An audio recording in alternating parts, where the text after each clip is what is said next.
A Queda da Casa de Usher, de Edgar Allan Poe, entrega a você em formato de audiolivro por aventuras audíveis. Durante todo um dia sombrio, escuro e silencioso no outono daquele ano, quando as nuvens pairavam opressivamente baixas no céu, eu estava passando sozinho, a cavalo, por uma região singularmente sombria, e por fim encontrei-me, à medida que as sombras da noite se aproximavam, à vista da melancólica casa de Usher.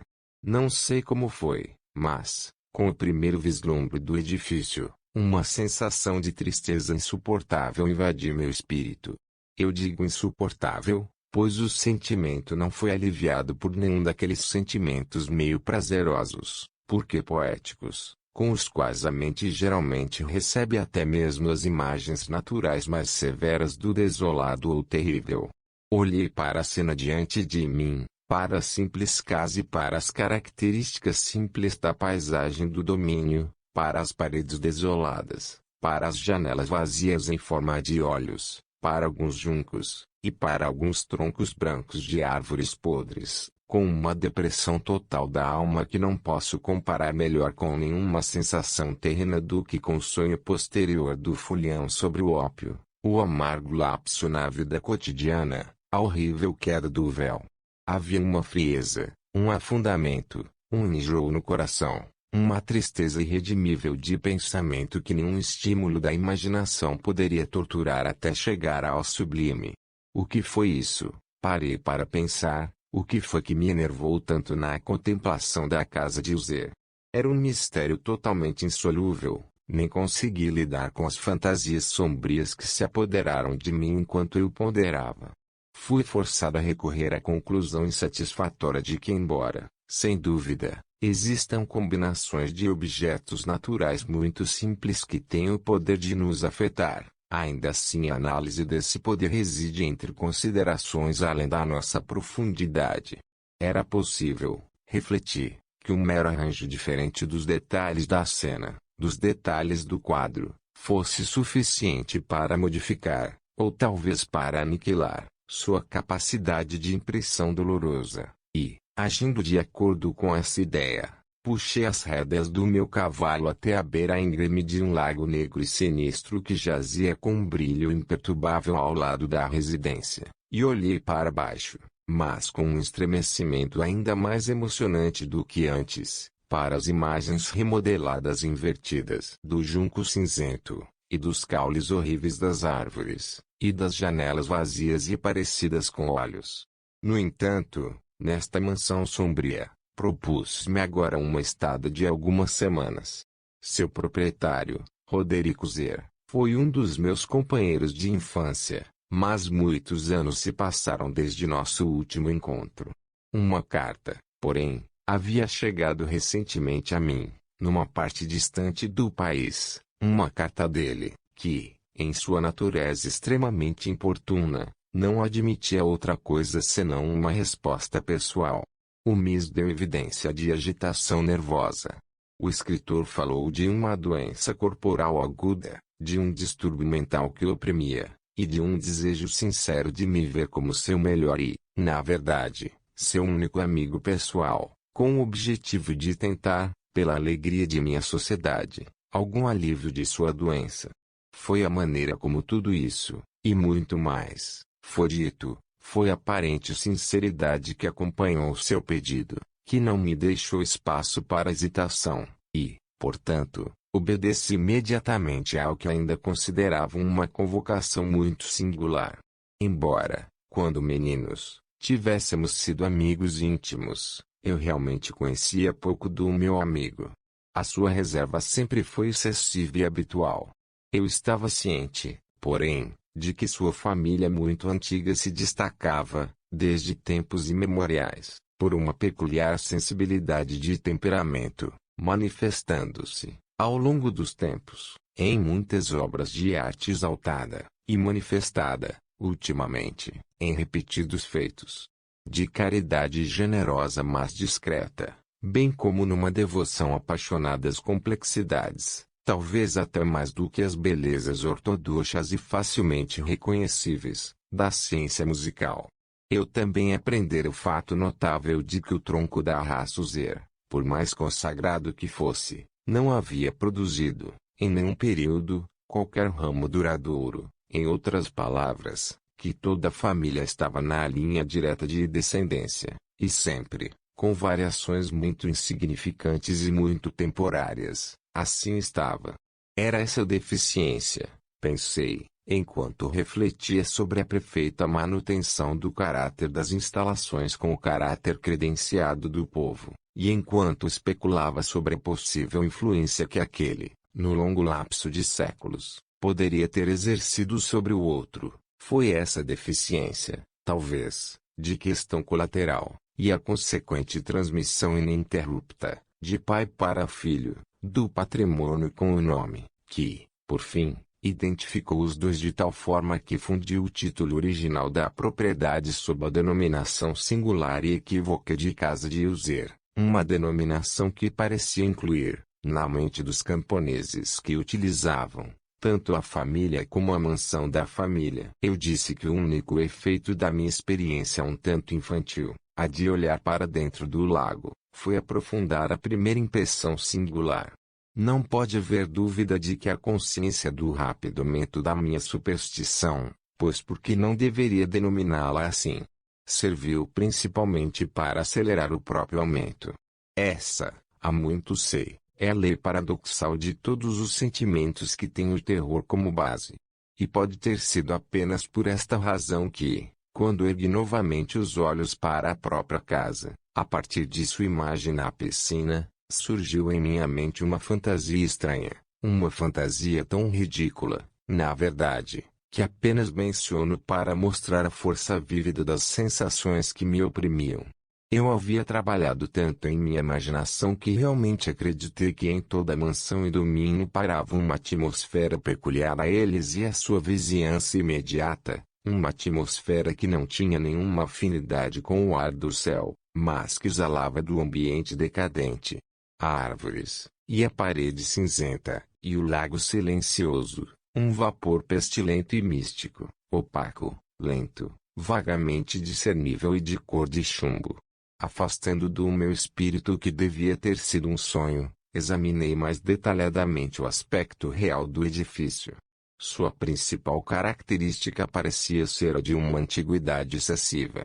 A descoloração dos tempos foi grande. Fungos minúsculos espalhavam-se por todo o exterior, pendurados em uma teia fina e emaranhada nos beirais. No entanto, tudo isso estava à parte de qualquer dilapidação extraordinária.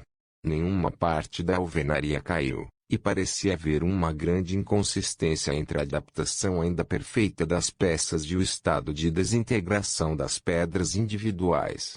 Nisto havia muita coisa que me lembrava a ilusória totalidade de madeira antiga que apodreceu durante longos anos em alguma abóbada abandonada, sem qualquer perturbação da respiração do ar externo.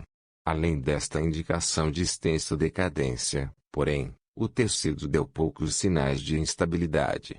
Talvez o olhar de um observador atento pudesse ter descoberto uma fissura quase imperceptível que, estendendo-se desde o telhado do edifício em frente, descia pela parede em zigue-zague, até se perder nas águas sombrias do lago.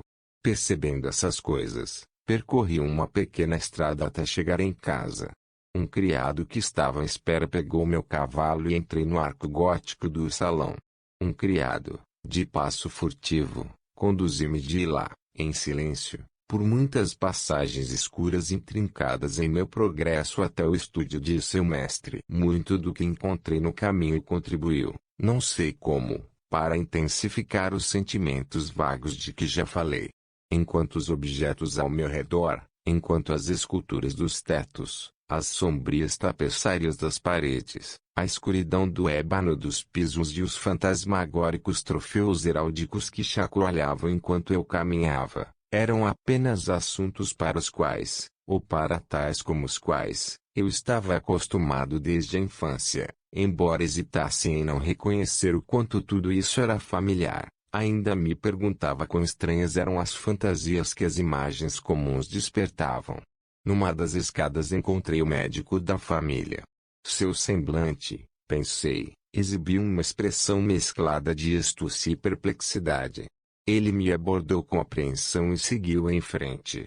O valet abriu então uma porta e me conduziu à presença de seu mestre. A sala em que me encontrava era muito grande e elevada.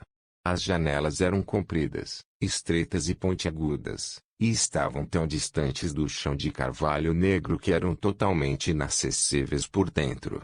Fracos brilhos de luz vermelha abriram caminho através da treliça painéis e serviam para tornar suficientemente distintos os objetos mais proeminentes ao redor. O olho, porém, lutava em vão para alcançar os ângulos mais remotos da câmara, ou os recessos do teto abobadado e com frisos. Cortinas escuras estavam penduradas nas paredes. A mobília geral era abundante, desconfortável, antiga e esfarrapada. Muitos livros e instrumentos musicais estavam espalhados, mas não conseguiram dar vitalidade à cena. Senti que respiravam uma atmosfera de tristeza. Um ar de melancolia severa, profunda e irremediável pairava e impregnava tudo. Quando entrei, o Zé levantou-se de um sofá onde estava deitado e cumprimentou-me com um calor vivo que continha muito, a princípio pensei, de uma cordialidade exagerada, do esforço constrangido do homem entediado. Do mundo. Uma olhada, porém, em seu semblante me convenceu de sua perfeita sinceridade. Nós sentamos, e por alguns momentos, enquanto ele não falava, olhei para ele com um sentimento meio de pena, meio de espanto. Certamente, o homem nunca antes havia mudado tão terrivelmente, num período tão breve, como Roderico Zer. Foi com dificuldade que consegui admitir a identidade do ser pálido diante de mim com o companheiro da minha infância. No entanto, o caráter do seu rosto sempre foi notável. Uma tez cadavérica, um olho grande, líquido e luminoso sem comparação, lábios um tanto finos e muito pálidos, mas de uma curva extraordinariamente bela, um nariz de delicado modelo hebraico, mas com uma largura de narina incomum em formações semelhantes, um queixo finamente moldado, falando, na sua falta de proeminência, de uma falta de energia moral, cabelos com suavidade e eternidade mais que semelhantes uma teia. Essas características, com uma expansão desordenada acima das regiões do templo, constituíam um semblante que não seria facilmente esquecido. E agora, no mero exagero do caráter predominante dessas características, e da expressão que costumavam transmitir, havia tanta mudança que duvidei com quem falava. A agora medonha palidez da pele e o agora milagroso brilho dos olhos, acima de tudo, me assustaram e até me impressionaram. O cabelo sedoso também tinha crescido despercebido e, como, em sua textura de teia selvagem, flutuava em vez de cair sobre o rosto. Não consegui, mesmo com esforço, conectar sua expressão arabesca com qualquer ideia de simples humanidade. Nos modos do meu amigo, fui imediatamente surpreendido por uma incoerência, uma inconsistência, e logo descobri que isso resultava de uma série de lutas débeis e fúteis para superar uma trepidação habitual, uma agitação nervosa excessiva. Para algo dessa natureza eu realmente estava preparado, não menos por sua carta, mas também pelas reminiscências de certos traços infantis e pelas conclusões deduzidas de sua peculiar conformação física e temperamento. Sua ação foi alternadamente vivaz e taciturna.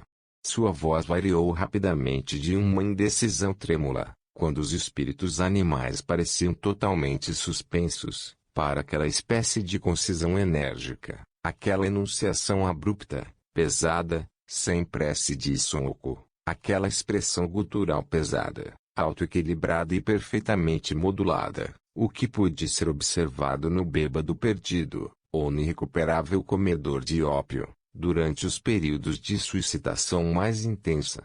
Foi assim que ele falou do objetivo da minha visita, do seu sincero desejo de me ver e do consolo que esperava que ele proporcionasse.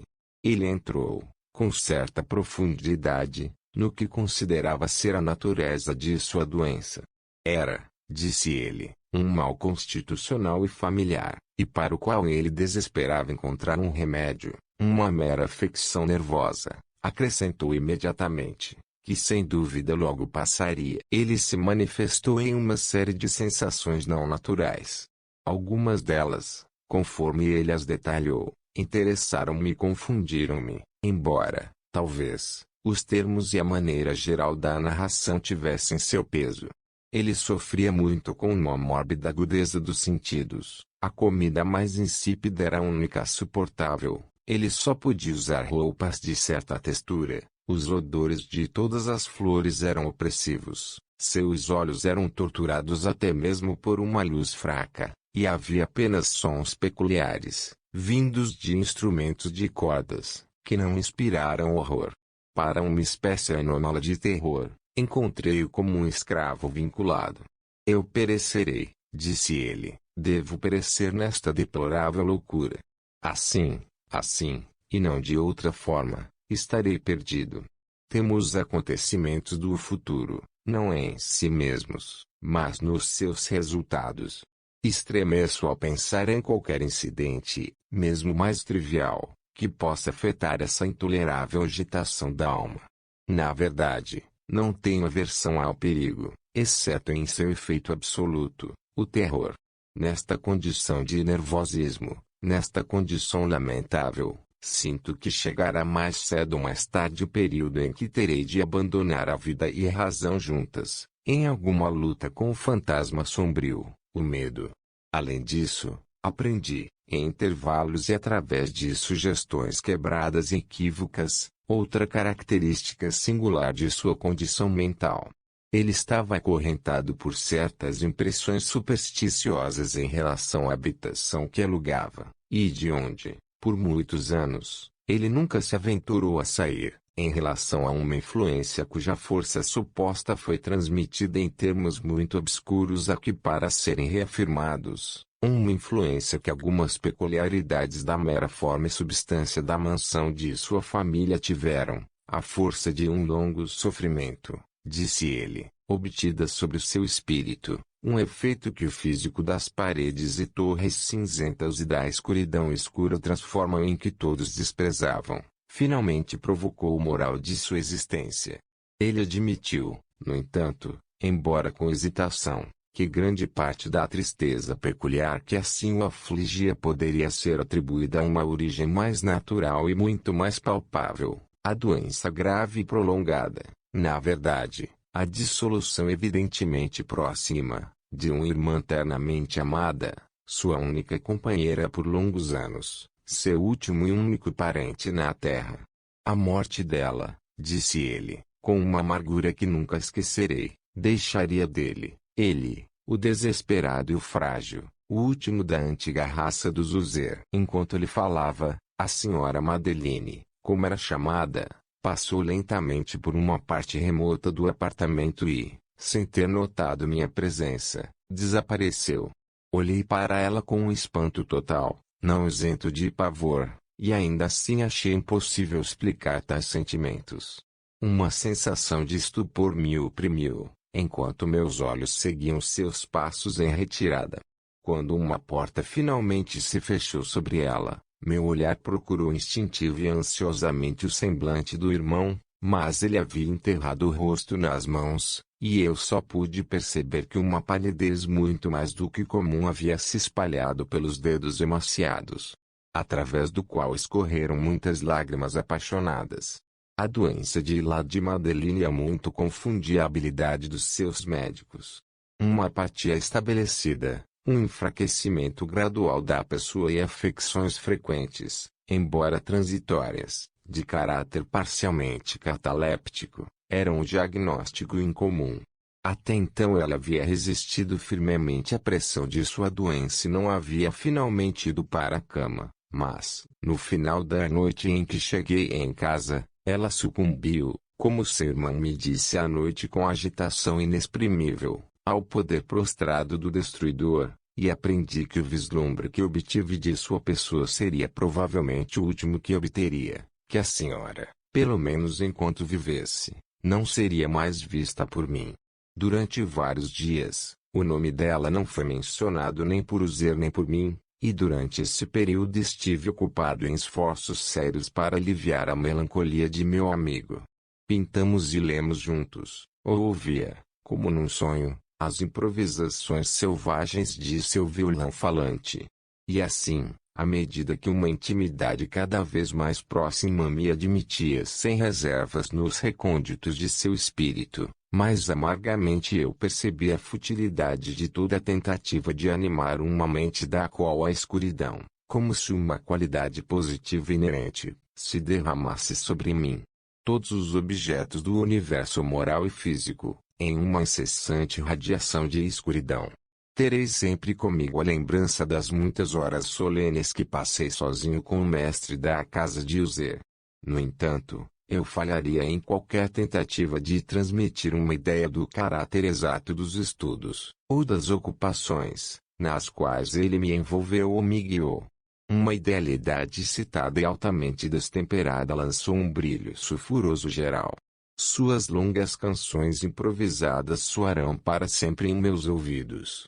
Entre outras coisas, tenho dolorosamente em mente uma certa perversão e amplificação singulares do ar selvagem da última valsa de von Weber, das pinturas sobre as quais sua elaborada fantasia meditava, e que cresceram, toque por toque, em imprecisões que me fizeram estremecer ainda mais, porque estremeci sem saber porquê, dessas pinturas. Por mais vívidas que suas imagens sejam agora diante de mim, eu gostaria em vão esforço para educar mais do que uma pequena porção que deveria estar dentro do alcance de palavras meramente escritas. Pela absoluta simplicidade, pela nudez de seus desígnios, ele prendeu e intimidou a atenção.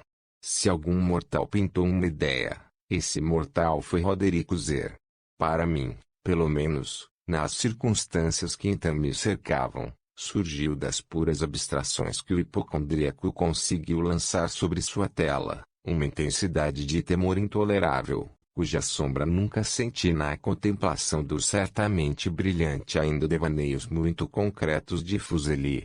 Uma das concepções fantasmagóricas do meu amigo, que não participa tão rigidamente do espírito de abstração, pode ser expressada, embora debilmente, em palavras.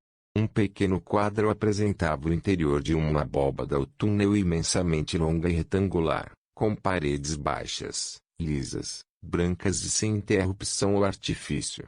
Certos pontos acessórios do projeto serviam bem para transmitir a ideia de que essa escavação estava a uma profundidade excessiva abaixo da superfície da Terra. Nenhuma saída foi observada em qualquer parte de sua vasta extensão. E nenhuma tocha ou outra fonte artificial de luz foi discernível. No entanto, uma torrente de raios intensos rolou por toda parte e banhou todo com um esplendor medonho e inadequado. Acabei de falar daquela condição mórbida do nervo auditivo que tornava toda música intolerável ao sofredor, com exceção de certos efeitos de instrumentos de cordas. Foram, talvez, os estreitos limites a que se confinou ao violão, que deram origem, em grande medida, ao caráter fantástico das suas interpretações. Mas a fervorosa facilidade de seu improviso não poderia ser explicada dessa forma. Devem ter sido, e foram, nas notas, bem como nas palavras de suas fantasias selvagens, pois ele não raro se acompanhava de improvisações verbais rimadas, o resultado daquela intensa concentração e serenidade mental às quais aludi anteriormente. Como observável apenas em momentos particulares de maior excitação artificial. Lembrei-me facilmente das palavras de uma dessas rapsódias. Fiquei, talvez, ainda mais fortemente impressionado com isso, conforme ele o deu, porque, na corrente subterrânea ou mística de seu significado, imaginei ter percebido, e pela primeira vez, uma plena consciência por parte de Uzer de vacilação de sua razão elevada em seu trono. Os versos, intitulados O Palácio Assombrado, eram quase assim, se não com precisão. 1. No mais verde dos nossos vales, por anjos bons inquilinos, outrora um belo e imponente palácio, palácio radiante, ergueu sua cabeça. No domínio do pensamento monarca, ele ficou lá. Nunca um serafim estendeu um pinhão sobre um tecido tão justo. 2. Bandeiras amarelas, gloriosas, douradas, em seu telhado flutuavam e fluíam. Tudo isso, foi no tempo antigo, há muito tempo, e todo o ar suave que flutuava, naquele doce dia, ao longo das muralhas emplumadas e pálidas, um odor alado desapareceu. 3. Viajantes naquele vale feliz através de duas janelas luminosas viam espíritos movendo-se musicalmente ao som da lei bem afinada de um alaúde, ao redor de um trono, onde sentado por Firogene, em estado de sua glória bem condizente, o governante do reino era visto. 4. E tudo com brilho de pérola e rubi era a bela porta do palácio, através da qual vinha fluindo, e brilhando sempre, uma tropa de ecos cujo doce dever era apenas cantar, em vozes de beleza insuperável, a inteligência e a sabedoria do seu rei. 5. Mas, em mantos de tristeza, assaltaram a alta posição do monarca. Vamos chorar, pois nunca o amanhã nascerá sobre ele, desolado, e, ao redor de sua casa, a glória que coroou e floresceu é apenas uma história obscuramente lembrada dos velhos tempos sepultados. 6. E os viajantes agora dentro daquele vale, através das janelas iluminadas de vermelho, veem vastas formas que se movem fantasticamente ao som de uma melodia discordante, enquanto, como um rio rápido e medonho, através da porta pálida, uma multidão horrível sai correndo para sempre, e ri.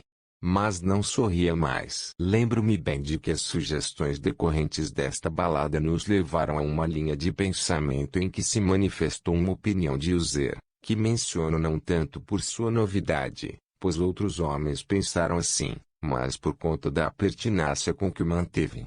Esta opinião, na sua forma geral, era a da sensibilidade de todas as coisas vegetais. Mas, na sua imaginação desordenada, a ideia assumia um caráter mais ousado e invadiu, sob certas condições, o reino da inorganização. Faltam-me palavras para expressar toda a extensão ou sincero abandono da sua persuasão. A crença, no entanto, estava ligada, como já sugeri anteriormente, às pedras cinzentas da casa de seus antepassados. As condições da ciência estavam aqui, imaginou ele, preenchidas no método de colocação dessas pedras, na ordem de sua disposição, bem como na dos muitos fungos que as espalhavam e nas árvores podres que estavam ao redor, acima de tudo, na longa duração imperturbável deste arranjo e na sua reduplicação nas águas calmas do lago. Sua evidência, a evidência da ciência, deveria ser vista, disse ele, e eu aqui me sobressaltei enquanto ele falava, na condensação gradual, porém certa, de uma atmosfera própria em torno das águas e das paredes. O resultado foi descoberto, acrescentou ele, naquela influência silenciosa, mas importuna e terrível, que durante séculos moldou os destinos de sua família e que fez dele o que eu agora o via, o que ele era. Tais opiniões dispensam comentários e não farei nenhum.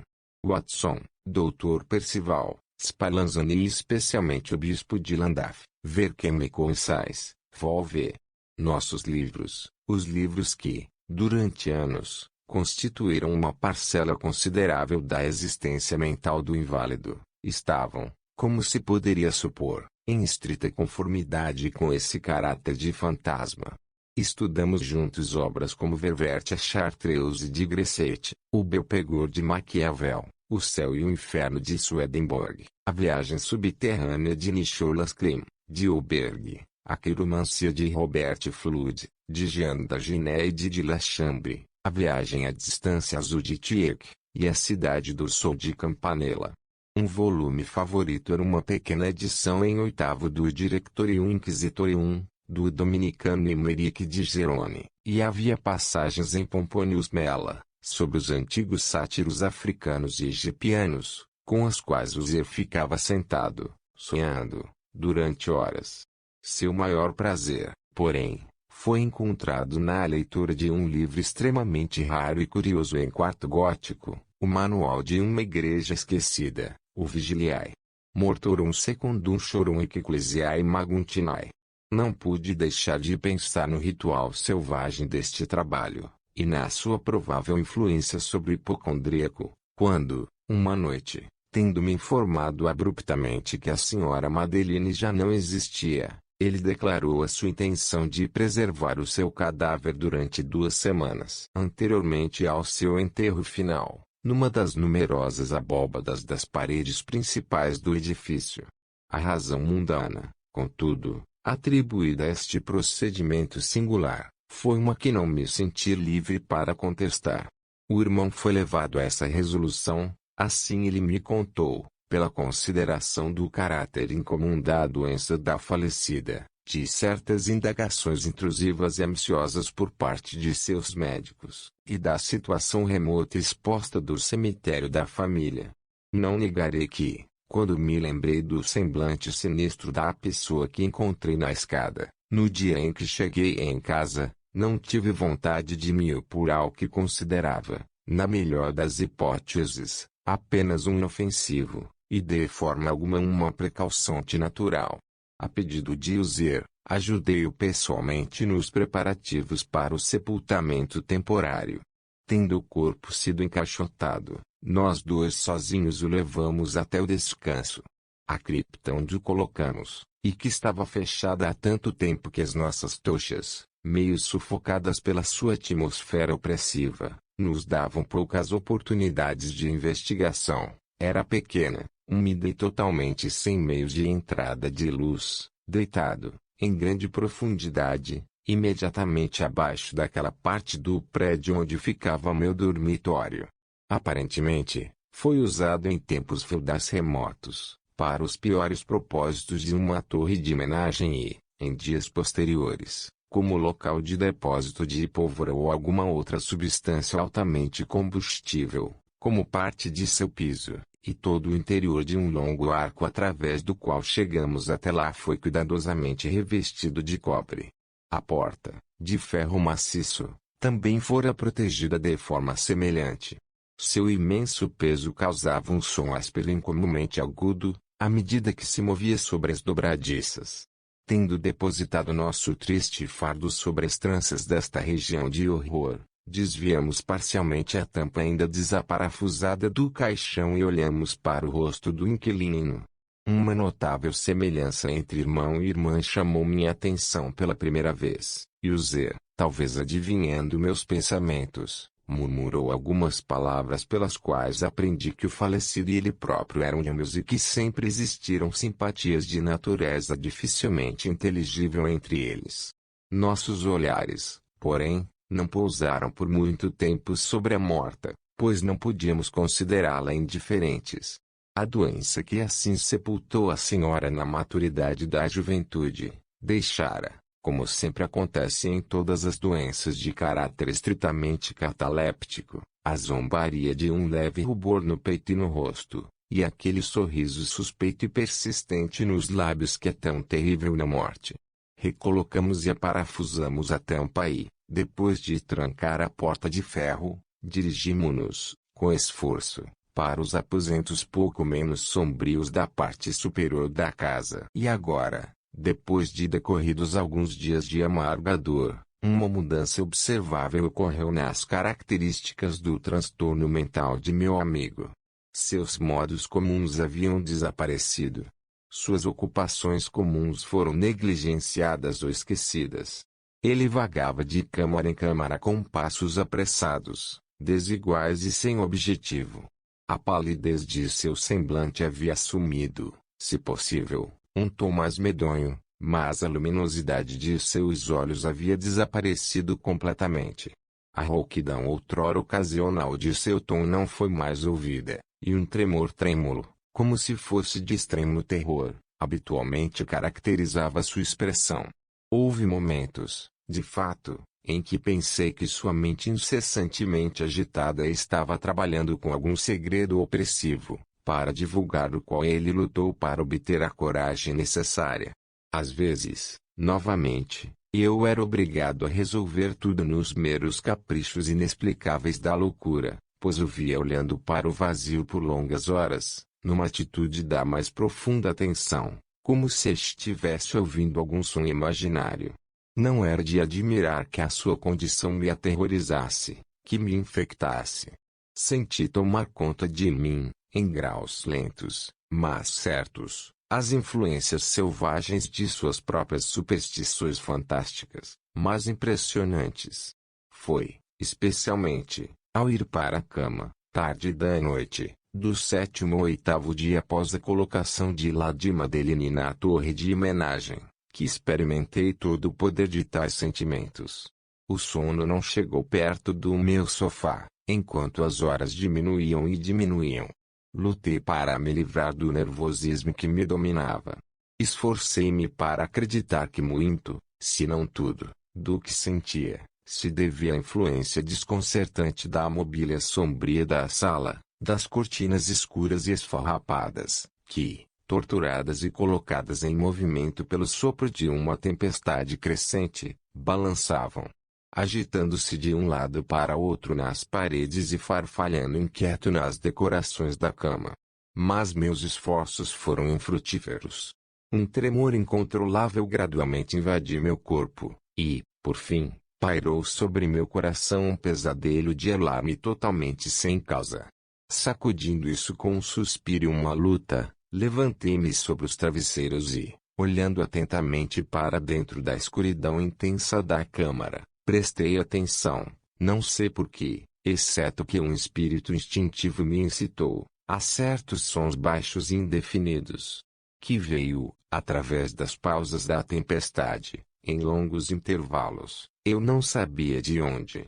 Dominado por um intenso sentimento de horror, inexplicável mas insuportável, vesti-me às pressas, pois senti que não dormiria mais durante a noite, e procurei despertar da lamentável condição em que havia caído, andando rapidamente de um lado para outro pelo apartamento. Eu havia feito poucas voltas dessa maneira, quando um leve passo em uma escada adjacente chamou minha atenção. Atualmente reconheci como sendo o de Uzer. Instantes depois, ele bateu, com um toque suave, na minha porta e entrou, trazendo uma lamparina.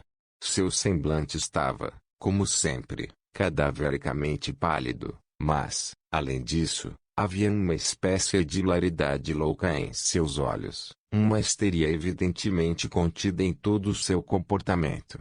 Seu ar me horrorizou, mas qualquer coisa era preferível à solidão que eu havia suportado por tanto tempo, e até recebi sua presença como um alívio. E você não viu? Ele disse abruptamente, depois de ter olhado ao redor por alguns momentos em silêncio. Você ainda não viu isso. Mas, fique. Devias. Assim falando, e tendo protegido cuidadosamente a lâmpada, ele correu para uma das janelas e abriu-a livremente para a tempestade. A fúria impetuosa da rajada quase nos levantou.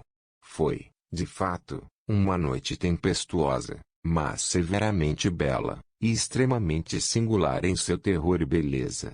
Um redemoinho aparentemente reunira toda a sua força nas nossas vizinhanças, pois havia alterações frequentes e violentas na direção do vento, e a excessiva densidade das nuvens, que pendiam tão baixas que pressionavam as torres da casa, não nos impediu de perceber a velocidade natural com que elas voavam de todos os pontos umas contra as outras, sem desaparecer na distância. Digo que mesmo a sua densidade excessiva não nos impediu de perceber isso, embora não tivéssemos nem vislumbre da lua ou das estrelas, nem houve qualquer brilho do relâmpago. Mas as superfícies inferiores das enormes massas de vapor agitado, bem como todos os objetos terrestres imediatamente ao nosso redor, brilhavam à luz artificial de uma exalação gasosa fracamente luminosa e distintamente visível que parava e envolvia a mansão.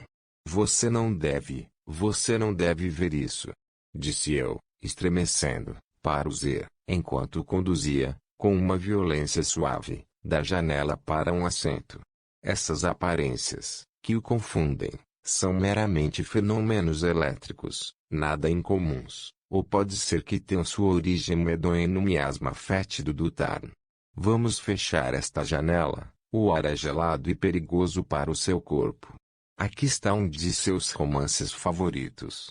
Eu lerei e você ouvirá, e assim passaremos juntos esta noite terrível.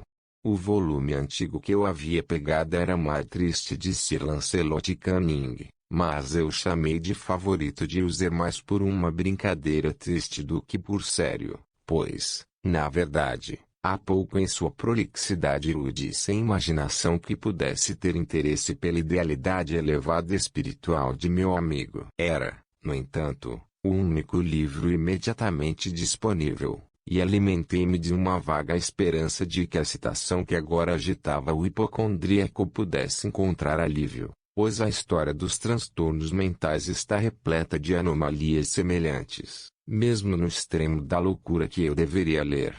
Se eu pudesse ter julgado, de fato, pelo ar de vivacidade selvagem excessivamente tenso com que ele prestou atenção, ou aparentemente prestou atenção, às palavras da história, eu poderia muito bem ter me felicitado pelo sucesso de meu projeto. Eu havia chegado àquela parte bem conhecida da história em que Teurede, o herói do Triste, tendo procurado em vão uma missão pacífica na residência do eremita, procede à entrada à força. Aqui, deve ser lembrado, as palavras da narrativa são assim, e Teurede, que por natureza tinha um coração valente, e que agora também era poderoso, devido ao poder do vinho que havia bebido, não esperou mais para negociar com o eremita, que, na verdade, era de uma virada obstinada e maliciosa, mas, sentindo a chuva sobre seus ombros e temendo o surgimento da tempestade, ergueu sua massa e, com golpes, abriu rapidamente espaço nas tábuas da porta para sua mão enluvada, e agora, puxando-o com firmeza, ele rasgou e rasgou tudo em pedaços, que o barulho da madeira seca e oca soou alarmante e reverberou por toda a floresta. No final desta frase comecei e, por um momento, parei, pois me pareceu, embora eu imediatamente concluísse que minha imaginação excitada havia me enganado, me pareceu que, de alguma parte muito remota da mansão, chegou, indistintamente, aos meus ouvidos, o que poderia ter sido, em sua exata semelhança de caráter, o eco, mas certamente abafado e surdo, do próprio som de estalo e rasgo que Sir Lancelot descrevera tão especificamente. Foi, sem dúvida, apenas a coincidência que prendeu minha atenção, pois, em meio ao barulho dos caixilhos das janelas e aos ruídos comuns misturados da tempestade ainda crescente, o som, em si, certamente não tinha nada que deveria ter me interessado ou perturbado. Continuei a história, mas o bom campeão Eteurede, agora entrando pela porta, ficou extremamente furioso e surpreso ao não perceber nenhum sinal do eremita malicioso, mas, em seu lugar, um dragão de comportamento escamoso e prodigioso, e de língua ardente, que estava sentado em guarda diante de um palácio de ouro, com piso de prata. E na parede havia um escudo de latão brilhante com esta legenda escrita: quem entra que será um conquistador. Quem mata o dragão, o escudo lhe conquistará. E Eteurede ergueu sua massa e golpeou a cabeça do dragão, que caiu diante dele e soltou seu hálito pestilento, com um grito tão horrível e áspero, e a um mesmo tempo tão penetrante, que Eteurede teve vontade de fechar os ouvidos com a mão. Mas contra o barulho terrível, como nunca antes se ouviu. Aqui, novamente, parei abruptamente, e agora com uma sensação de grande espanto, pois não poderia haver qualquer dúvida de que, neste caso, eu realmente ouvi, embora eu achasse impossível dizer de que direção procedia, um som baixo e aparentemente gritos ou sons ásperos distantes, mas ásperos, prolongados e muito incomuns, a contrapartida exata do que minha imaginação já havia evocado para o grito anormal do dragão, conforme descrito pelo romancista. Oprimido, como certamente fiquei, no momento da ocorrência desta segunda e mais extraordinária coincidência, por mil sensações conflitantes, nas quais predominavam o espanto e o terror extremo, ainda mantive presença de espírito suficiente para evitar excitar, por qualquer observação, o sensível nervosismo do meu companheiro. Eu não tinha certeza de que ele tivesse notado os sons em questão, embora, certamente, uma estranha alteração tivesse ocorrido, durante os últimos minutos, em seu comportamento. De uma posição diante da minha, ele gradualmente girou sua cadeira, de modo a sentar-se com o rosto voltado para a porta da câmara, e assim pude perceber apenas parcialmente suas feições, embora visse que seus lábios tremiam como se ele estivesse murmurando inaudivelmente. Sua cabeça havia caído sobre o peito, mas eu sabia que ele não estava dormindo, pela abertura ampla e rígida do olho quando vi de perfil. O movimento do seu corpo também estava em desacordo com esta ideia, pois ele balançava de um lado para outro com um balanço suave, mas constante e uniforme. Tendo rapidamente notado tudo isso, retomei a narrativa de Sir Lancelot, que prosseguiu assim: e agora, o campeão, tendo escapado da terrível fúria do dragão, lembrando-se do escudo de bronze e da quebra do encantamento que estava sobre ele, removeu a carcaça do caminho diante dele e aproximou-se valorosamente sobre o pavimento prateado do castelo até onde o escudo estava na parede, que na verdade não esperou sua chegada completa, mas caiu a seus pés no chão prateado, com um som poderoso, grande e terrível. Assim que essas sílabas passaram pelos meus lábios, como se um escudo de latão tivesse de fato, naquele momento, caído pesadamente sobre um chão de prata, tomei consciência de uma reverberação distinta, oca, metálica e estridente, embora aparentemente abafada. Completamente nervoso, pus-me de pé, mas o movimento medido de balanço de Zer não foi perturbado. Corri para a cadeira em que ele estava sentado. Seus olhos estavam fixos diante dele e em todo o seu semblante reinava uma rigidez pétrea. Mas, quando coloquei minha mão sobre seu ombro, houve um forte estremecimento em toda sua pessoa, um sorriso doentio estremeceu em seus lábios, e vi que ele falava num murmúrio baixo, apressado e balbuciante, como se não tivesse consciência da minha presença. Inclinando-me sobre ele, finalmente absorvi o significado hediondo de suas palavras. Não ouviu? Sim, ouvi. Há muito, muitos minutos, muitas horas, muitos dias, ouvi isso. Mas não ousei. Oh, tenha pena de mim, infeliz miserável que sou. Não ousei. Não ousei falar. Nós a colocamos vivendo no túmulo. Eu não disse que meus sentidos eram aguçados. Digo-lhe agora que ouvi seus primeiros movimentos débeis no caixão oco. Eu os ouvi, há muitos dias, mas não ousei falar. E agora? Esta noite. Eteorede. A quebra da porta do eremita, e o grito de morte do dragão, e o clangor do escudo, digamos, antes, o rasgar de seu caixão, e o ranger das dobradiças de ferro de sua prisão, e seu lutas dentro do arco de cobre da abóbada. Oh, para onde devo voar? Ela não estará aqui em breve? Ela não está com pressa em me repreender pela minha pressa. Não ouvi os passos dela na escada. Não consigo distinguir as batidas pesadas e horríveis do seu coração. Louco, aquele se levantou furiosamente e gritou suas sílabas, como se no esforço estivesse desistindo de sua alma. Louco. Eu lhe digo que ela agora está sem porta. Como se na energia sobre-humana de sua expressão tivesse sido encontrada a potência de um feitiço, os enormes painéis antigos para os quais o orador apontava, jogaram lentamente para trás, no mesmo instante, suas mandíbulas pesadas e de ébano. Foi obra de uma rajada impetuosa, mas sem aquelas portas ali estava a figura elevada em volta da senhora Madeleine de Uzer. Havia sangue em suas vestes brancas e evidência de alguma luta amarga em cada parte de seu corpo emaciado. Por um momento ela permaneceu tremendo e cambaleando de um lado para outro na soleira. Então, com um gemido baixo, caiu pesadamente para dentro sobre a pessoa de seu irmão, e em suas violentas e agora finais agonias de morte, derrubou-o no chão. Cadáver e vítima dos terrores que ele havia previsto. Daquela câmara e daquela mansão, fugi horrorizado. A tempestade ainda estava presente com toda a sua fúria quando me vi atravessando a antiga ponte. De repente, uma luz selvagem brilhou ao longo do caminho e me virei para ver de onde poderia ter surgido um brilho tão incomum, pois a vasta casa e suas sombras estavam sozinhas atrás de mim. O brilho era o da lua cheia, poente vermelho sangue, que agora brilhava vividamente através daquela fissura outrora quase imperceptível, da qual falei antes, como se estendendo do telhado do edifício, em zigue-zague, até o base.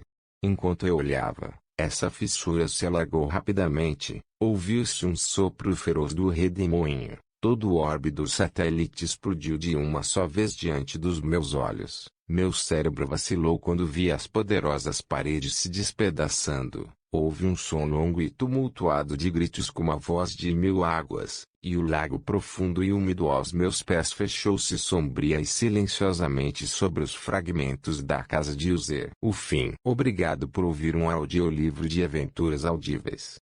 Certifique-se de encontrar audiolivros mais divertidos no canal.